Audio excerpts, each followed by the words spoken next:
নারী যদি চুয়া মহিলা সন্তান লালন পালন করিয়ে দেওয়া হয় রাসূল পাকের বয়ান ফরমান অদে গুণের বাল এখন পর্যন্ত ইসলামী শিক্ষায় শিক্ষিত গরিয়ে যদি উপযুক্ত স্বামীরা তো তুলে দিয়ে দেয় তাহলে হালিয়া কিয়ামতের ময়দানন ওই মানুষই বেদে আমি নবী একসাথে দেখুন সুবহানাল্লাহ। তাহলে হত্যার সুসংবাদ দান করি। শুধু তা নয়, ইসলামের মধ্যে এই সর্বপ্রথম যে ঈমান কবুল করি ইসলাম কবুল করি ইবো একজন নারী ইমবে মর্যাদা ইসলামের মধ্যে সর্বপ্রথম যে কলেমা পড়ি মুসলমান হই ঈমান কবুল করি ইবে একজন নারী নাম কি তার হযরত খাদিজাতুল কুবরা রাদিয়াল্লাহু তাআলা আনহা। এই সর্বপ্রথম নারীরা আল্লাহ তাআলা ইসলামুল্লাহ কবুল করি। তারপর সর্বপ্রথম শহীদ ইবেও নারী। আল্লাহ তাআলা কোরআন মাজিদের মধ্যে দুটো সূরা নাযিল করেছি। উগ্র শুধু নারী জাতীয়ত্ব সম্পর্কে সূরাতুন নিসা হইরে নাযিল করেছি আর উগ্র সূরাতুন মরিয়ম আলাইহিস সালামের নাম দিয়ে আর উগ্র সূরা নাযিল করেছি। অথচ পুরো কোরআনের মধ্যে কোন পুরুষের নামে কোন সূরা নাই। যাই হোক বুঝাইতে চাইলাম এই একদিন ইসলাম অধিকার ইসলামের মধ্যে বড় বড় চার খলিফা দ্বিতীয় নম্বরের খলিফা হযরত উমর ইবনুল খাত্তাব রাদিয়াল্লাহু তাআলা আনহু হযরত উমর ইবনুল খাত্তাব ফারুক আযম রাদিয়াল্লাহু তাআলা আনহু ইসলাম ধর্ম কবুল করিতে একমাত্র তার বোনের কারণে। এই তার বোনের তেলাওয়াত তার বোনের ঈমান কবুল করানি জ্ঞান শুনিয়ে হযরত উমর বিমুগ্ধ হইরে ইসলামর এই কোরআন তেলাওয়াত কোরআন মাজিদের তেলাওয়াত শুনিয়ে কোরআনের আকর্ষণে একজন নিজের বোনের হতার কারণে ইসলাম ধর্ম কবুল করি ইসলামের দ্বিতীয়তম খলিফা হযরত উমর ইবনুল খাত্তাব রাদিয়াল্লাহু তাআলা আনহু। সুবহানাল্লাহ। তিন নম্বর যে খলিফা হযরত উসমান গনি রাদিয়াল্লাহু তাআলা আনহু ইবে তার ফুর হারনে ইসলাম ধর্ম কবুল করি। তোরে বুঝাইতে চাই যে সার্ব বড় বড় খলিফার মধ্যে দুয়া আমিরুল মুমিনিন অর্থাৎ হযরত উমর ইবনুল খাত্তাব রাদিয়াল্লাহু তাআলা আনহু আর হযরত উসমান ইবনে নুরাইন উসমান গনি রাদিয়াল্লাহু তাআলা আনহু এই দুজন মহিলা জাতির হারনে নারী জাতির হারনে ইসলাম ধর্ম কবুল করি। কিতাবের মধ্যে লেখা আছে পরিষ্কার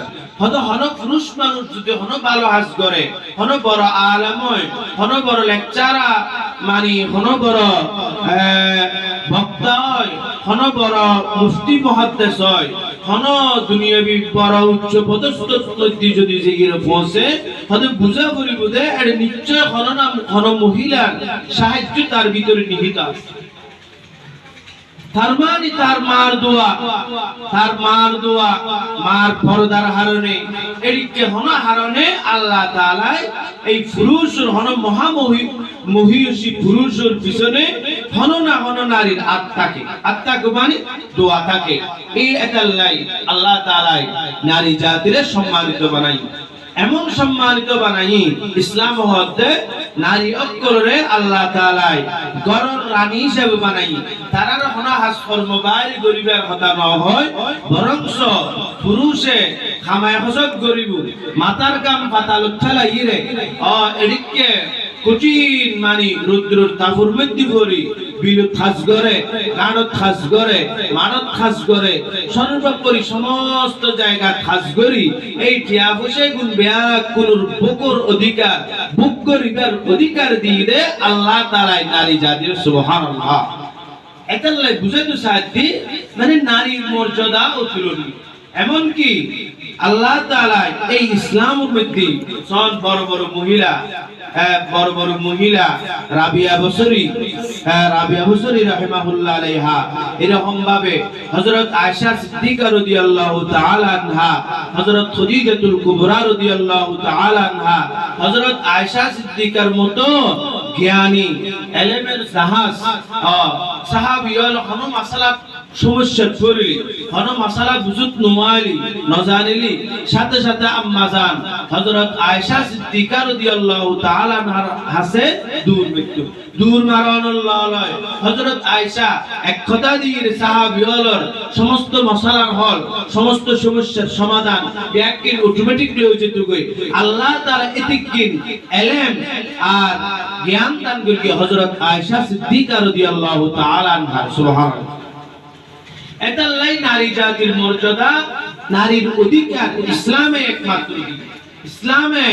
নারীর অধিকার দিয়ে আল্লাহ রাসূল সাল্লাল্লাহু আলাইহি ওয়াসাল্লাম দুনিয়াত আইবার পূর্বে বর্বরতার যুগ আছে জাহেলিয়তের যুগ আছে ওই যুগের মধ্যে নারীর অধিকার প্রতিষ্ঠা করার দূরের কথা নারীদের দ্বারা মানুষগুলিও স্বীকার করে কিন্তু ইসলামের মধ্যে হতে নয় নারী হয়তো কি আর মা হবো হয়তো কি আর হয়তো কি আর মা হবো হয়তো কি আর বোন হবো হয়তো কি আর স্ত্রী হবো এদিকে হয়তো কি আর দাদি হবো এদিকে করে ইসলামের মধ্যে নারীর ইজ্জত দিই হয়তো যদি হবে কি আর যদি মা হই দয় তাহলে এই সন্তানের বেহেশত মার পায়ের নিচে মার ঠ্যাঙের তলে সন্তানের বেহেশত রাসূল পাক করবানি শুধু তা নয় অনেকে আর এদিকে বনুই তাহলে বনুর কান ভাইয়ের সম্পর্ক সেই হিসাবে কান মর্যাদা দান দিকে তারপরে এদিকে অনেকে স্ত্রী হিসেবে অধিকার দিয়ে স্ত্রীর ক্ষেত্রে পরিবারের ক্ষেত্রে তিরমিজি শরীফের হাদিস আল্লাহর পয়গম্বর বিশ্ব নবী রাহমাতুল লিল আলামিন সরওয়ারে কায়নাত পয়গম্বর বয়ান ফরমান হযরত তোমার মধ্যে খায়রুকুম লি আহলি তোমার মধ্যে সর্বোত্তম হযরত যে ব্যক্তি তার পরিবারের লাই ভালো যে ব্যক্তি তার পরিবারের লাই সুন্দর আচরণ করে এতাল্লাই রাসূল পাকের এই হাদিস দ্বারা এবং অন্যান্য হাদিস শরীফের মধ্যে আছে আল্লাহ রাসূল সাল্লাল্লাহু আলাইহি ওয়াসাল্লাম এই পরিবারের লাই ভালাই পোষণ করিবার লাই রাসূল পাক তারার হাজুর মধ্যে বাগাবাগি করি তারার লাই হাসি মজাক তারার আনন্দ দিবার লাই তারার লাই বিভিন্ন ধরনের আনন্দ উপভোগ যাতে তারা করিতে পারে এদিকে আল্লাহ রাসূল পদক্ষেপ গ্রহণ করেন তারপর আল্লাহ রাসূল তারার যে সমস্ত বাড়ির হাজ আছে এই বাড়ির হাজুর মধ্যে রান্না বান্নার হাজ আছে এইগুলোর মধ্যে পর্যন্ত রাসূল পাক সহযোগিতা করতেন এই ব্যক্তির অধিকার দিয়ে আর নবী হযরত মুহাম্মদ মুস্তাফা সাল্লাল্লাহু আলাইহি ওয়াসাল্লাম এটা আল্লাহ হাদিস শরীফের মধ্যে আছে হয়তো আসরের পরেই আগের জামানাত বেশিরভাগ মহিলাসকল আসরের পরে বেল যে ব্যক্তির মধ্যে তারা রান্না বান্না করত হযরত রাসূল পাক রাষ্ট্রীয় হাজারো চাপ মদিনার স্টেট মদিনার ক্ষমতা রাসূল পাকের হাতে তাড়াতাড়ি আল্লাহর রাসূল হাসারি হযরত আয়েশার কামরা ঢুকে যেত হযরত আয়েশা মনে মনে ডরাইতো আরে আল্লাহর পয়গম্বর রাষ্ট্রীয় ঝামেলাতুন ফারে কই রেছি এখন যদি আই কিছু হানাফিরে দিন না পারি হয়তো হুজুর আল্লাহ রাগ করিব কিন্তু আল্লাহর পয়গম্বর রাগ করন দূরের কথা আল্লাহর পয়গম্বর আইরে নিজের বিবির হাসা আয় তো আয়েশা তোমার রান্না বান্নার কিছু আর দহাই গরি দি ধরন হনকান তরহারি হাড়িবার হাজ আছে ওটা আর কিছু দাও আর কিছু হাড়িয়ে রে তোমার সহযোগিতা করি সুবহানাল্লাহ কেন পয়গম্বর हकीकत की खबर देने बशीर आया नज़ीर आया शहंशाही ने जिसके कंचों में वो फकीर आया कौनैन में मुख्तार खुदा तुमको बनाया